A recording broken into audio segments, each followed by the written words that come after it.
सबसे पहले आप सबको बहुत-बहुत शुभकामनाएँ और टीचर्स डे की जहाँ तक सवाल है, एक्चुअल में किसी भी टीचर का नाम बड़ा या इंस्टीट्यूशन का बड़ा वो आपकी मेहनत पे होता है और आपकी सफलता ही किसी भी टीचर का अमूल्य धरोहर होता है जिसमें आप पैसों से या किसी भी चीज़ से आप वो नहीं कर सकते। तो मेन चीज़ है कि आप तैयारी अच्छे से करें और दिमाग से आप लोग निकाल दो, माइंड से निकालना बहुत ज़रूरी है कि हिंदी मीडियम में रिज़ल्ट नहीं आता है, जैसा आप लोग कह रहे थे उस समय भी। देखो रिज़ल्ट आता है और यहीं से आया है, यहाँ से और वो भी क्लास करते हुए आया है हिंदी मीडियम में ही गौतम का। तो इसी वजह से मुझे नहीं लगता कि हिंदी मीडियम वाले स्टूडेंट का रिज़ल्ट नहीं आता है, उनका भी आता है। मेन चीज़ है कि आप तैयारी अच्छे से करें, प्री और मेंस का, जैसा कि सर ने भी कहा कि जो आप मेंस लिखते हो वो आप लिखो और जब दिखाओ और टीचर जब बताते हैं आपको कि एक्चुअल में कहाँ क्या कमी है और किस कंटेंट को किस क्वेश्चंस के आंसर में डालने हैं, उसको आपको समझना बहुत ज़रूरी है। और आपके द्वारा की गई तैयारी, क्योंकि तैयारी आप सब करते हो, लेकिन उस तैयारी को सक्सेस में तब्दील करना, मतलब आप अपने प्रिपरेशन को सक्सेस में कन्वर्ट करो, वो बहुत ज़्यादा मैटर करता है। प्रिपरेशन करने से और उस प्रिपरेशन को सक्सेस में कन्वर्ट करना, ये एक आर्ट होता है।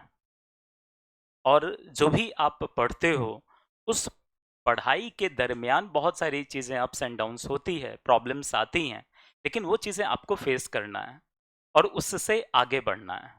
जो भी चीज़ें बताया जाता है, उन चीज़ों को आप अच्छे से फॉलो करें और टीचर्स डे में आप लोग कोशिश करें कि टीचर्स डे सेलिब्रेट करते हैं, बहुत अच्छी चीज़ है, लेकिन आप कोशिश करें कि इसी डेट से आप एक संकल्प लें कि मुझे बनना है, मुझे जज बनना है, ठीक है? और कैसे बनेंगे, ये सब चीज़ें हम लोग बताने के लिए हैं। सर भी बता रहे हैं, जैसे न्यूज़पेपर, ये सच है कि हिंदी मीडियम वाले स्टूडेंट न्यूज़पेपर बहुत कम पढ़ते हैं, क्योंकि आप करंट का अगर देखोगे 15 से 20 क्वेश्चन तो वहीं से आता है। अब उसके लिए तो आपको पढ़ना ही पड़ेगा, ठीक है? तो सारे पेपर को बैलेंस करके पढ़ो, जीके है या हिंदी इंग्लिश है, लॉ पेपर है, राइट? तो आपका रिजल्ट आएगा, आपका भी रिजल्ट आएगा और आपका भी समय है।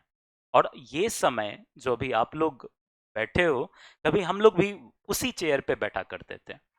तो इसी वजह से जिस पर्पस से आप हो, अभी जिस चेयर पे बैठे हो, आपको कोशिश करनी है कि आपकी जो तैयारी है, वो अल्टीमेट ऑब्जेक्ट को लेकर के आए और वो अल्टीमेट ऑब्जेक्ट आपका जुडिशियरी हो सकता है, प्रोसिक्यूशन ऑफिसर हो सकता है। किसी भी अच्छे से अच्छे फील्ड में आप अपने कैरियर को बना सकते हो और इसी दिन से आप लोगों को दृढ़ इच्छा शक्ति के साथ यह संकल्प आप लें कि मुझे बेहतर करना है, जो हो गया सो हो गया, लेकिन आगे आपको अच्छा करना है। बाकी आप सबको बहुत बहुत धन्यवाद।